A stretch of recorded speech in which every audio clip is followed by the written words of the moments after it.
गरीबी थोड़ा समय निकालकर ज़रूर पढ़िएगा। मैं एक घर के करीब से गुजर रहा था कि अचानक से मुझे उस घर के अंदर से एक बच्चे की रोने की आवाज़ आई। उस बच्चे की आवाज़ में इतना दर्द था कि अंदर जाकर वह बच्चा क्यों रो रहा है ये मालूम करने में मैं खुद को रोक ना सका। अंदर जाकर मैंने देखा कि एक माँ अपने 10 साल के बेटे को आहिस्ता से मारती और बच्चे के साथ खुद भी रोने लगती। मैंने आगे होकर पूछा, बहन जी, आप इस छोटे से बच्चे को क्यों मार रही हो, जबकि इसे मारने के बाद आप खुद भी रोती हो। उसने जवाब दिया, भाई साहब, इसके पिताजी भगवान को प्यारे हो गए हैं और हम लोग बहुत ही गरीब हैं। उनके जाने के बाद मैं लोगों के घरों में काम करके घर और इसकी पढ़ाई का खर्च बहुत मुश्किल से उठाती हूँ और यह कमबख्त स्कूल रोज़ाना देर से जाता है और रोज़ाना घर देर से आता है। जाते हुए रास्ते में मैं कहीं खेल कूद में लग जाता है और पढ़ाई की तरफ जरा भी इसका ध्यान नहीं होता, जिसकी वजह से यह रोज़ाना अपनी स्कूल की यूनिफॉर्म भी गंदी कर लेता है। मैंने बच्चे और उसकी माँ को जैसे तैसे थोड़ा समझाया और वहाँ से निकल गया। इस घटना को कुछ ही दिन बीते थे कि एक दिन सुबह सुबह कुछ काम से मैं सब्जी मंडी गया तो अचानक मेरी नज़र उस 10 साल के बच्चे पर पड़ी जो रोज़ाना घर से मार खाता था। मैं क्या देखता हूँ कि वह बच्चा मंडी में घूम रहा है और जो दुकानदार अपनी दुकानों के लिए सब्जी खरीदकर अपनी बोरियों में डालते तो उनमें से अगर कोई सब्जी जमीन पर गिर जाती थी तो वह बच्चा उसे फौरन उठाकर अपनी झोली में डाल लेता। मैं यह नज़ारा देखकर बहुत परेशान हो गया और सोच रहा था कि ये क्या चक्कर है। मैं उस बच्चे को चोरी चोरी पीछा करने लगा। जब उसकी झोली सब्जी से भर गई तो वह सड़क के किनारे बैठकर उसे ऊंची ऊंची आवाज़ें लगाकर वह अपनी सब्जी बेचने लगा। मुंह पर मिट्टी, गंदी यूनिफॉर्म और आंखों में नमी। ऐसा महसूस हो रहा था कि ऐसा दुकानदार जिंदगी में पहली बार देख रहा हूँ। अचानक एक आदमी अपनी दुकान से उठा जिसकी दुकान के सामने उस बच्चे ने अपनी नन्ही सी दुकान लगाई थी। उसने आते ही एक जोरदार लात मारकर उस नन्ही दुकान को एक ही झटके में रोड पर बिखेर दिया और बाजुओं से पकड़कर उस बच्चों को भी उठाकर धक्का दे दिया।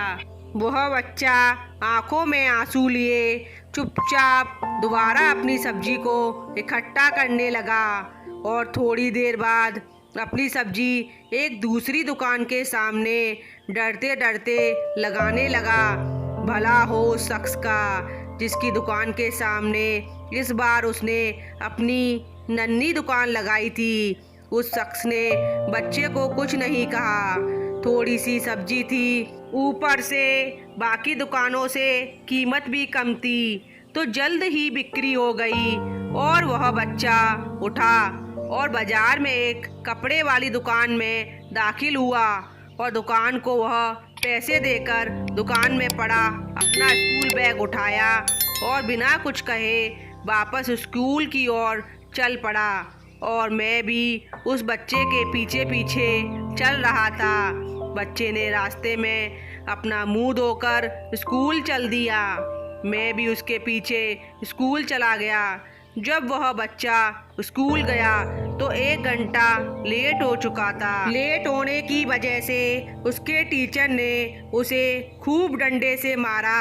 मैंने जल्दी से जाकर टीचर को मना किया कि बच्चा मासूम है, इसे मत मारो। टीचर के कहने लगे कि यह रोज़ाना 1.5 घंटे लेट से आता है और मैं रोज़ाना इसे सजा देता हूँ कि डर से स्कूल वक्त पर आए और कई बार मैं इसके घर पर भी खबर दे चुका हूँ। खैर बच्चा मार खाने के बाद क्लास में बैठकर पढ़ने लगा।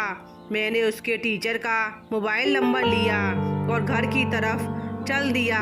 घर पहुंचकर एहसास हुआ जिस काम के लिए सब्जी मंडी गया था वह तो भूल ही गया। मासूम बच्चे ने घर आकर माँ से एक बार फिर मार खाई। सारी रात मेरा सर चकराता रहा। सुबह उठकर फौरन बच्चे के टीचर को कॉल की कि हर हालत में मंडी पर टाइम पे पहुँचे और वो मान गए। सूरज निकला, बच्चे का स्कूल जाने का वक्त हुआ और बच्चा घर से सीधा मंडी अपनी नन्ही दुकान का इंतजाम करने लगा। मैंने उसके घर जाकर उसकी माँ से कहा कि बहन जी आप मेरे साथ चलो, मैं आपको बताता हूँ कि आपका बेटा स्कूल देर से क्यों जाता है।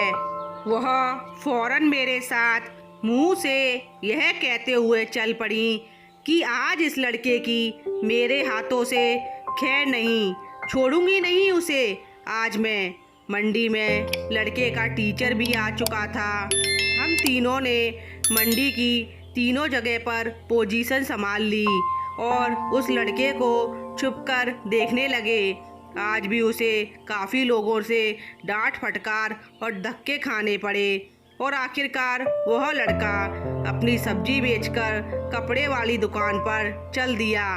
अचानक मेरी नज़र उसकी माँ पर पड़ी तो क्या देखता हूँ मैं कि वह बहुत ही दर्द भरी सिसकियाँ लेकर लगातार रो रही थी। मैंने फौरन उसके टीचर की तरफ देखा तो बहुत शिद्दत से उसके आंसू बह रहे थे।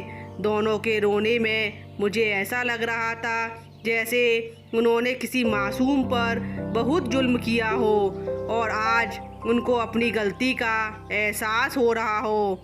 उसकी माँ रोते रोते घर चली गई और टीचर भी सिसकियाँ लेते हुए स्कूल चला गया।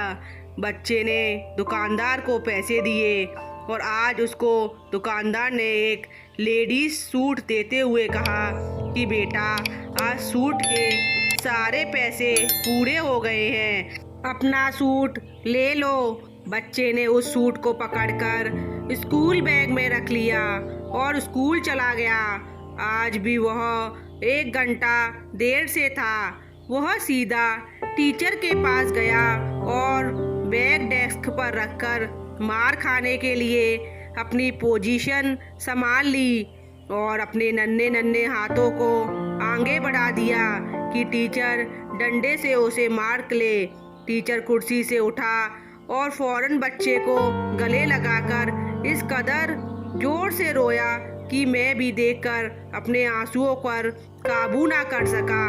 मैंने अपने आप को संभाला और आगे बढ़कर टीचर को चुप कराया और बच्चे से पूछा कि यह जो बैग में सूट है वो किसके लिए है। बच्चे ने रोते हुए जवाब दिया कि मेरी मम्मी अमीर लोगों के घरों में मजदूरी करने जाती है और उसके कपड़े फटे हुए होते हैं। कोई जिस्म को पूरी तरह से ढांपने वाला सूट नहीं है मेरी माँ के पास और मेरी माँ के पास पैसे भी नहीं हैं, इसलिए अपने माँ के लिए यह सूट खरीदा है।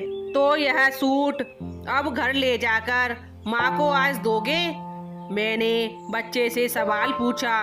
जवाब में मेरे और उस बच्चे के टीचर के पैरों के नीचे से ज़मीन ही निकाल दी। बच्चे ने जवाब दिया, नहीं अंकल, छुट्टी के बाद मैं इसे दर्जी को सिलाई के लिए दे दूँगा।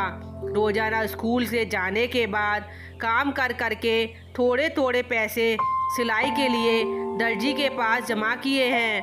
टीचर और मैं सोचकर रोते जा रहे थे कि आखिर कब तक हमारे समाज में गरीबों के साथ ऐसा होता रहेगा। उनके बच्चे त्योहार की खुशियों में शामिल होने के लिए जलते रहेंगे।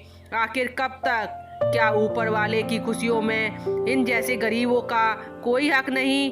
क्या हम अपनी खुशियों के मौके पर अपनी ख्वाहिशों में से थोड़े से पैसे निकालकर अपने समाज में मौजूद गरीब और बेसहाराओं की मदद नहीं कर सकते? आप सभी एक बार ठंडे दिमाग से ज़रूर सोचिएगा। तो दोस्तों, आज की कहानी आपको कैसी लगी? पसंद आई तो चैनल को लाइक, सब्सक्राइब और शेयर ज़रूर करिएगा। धन्यवाद। मिलते हैं एक नई कहानी के साथ।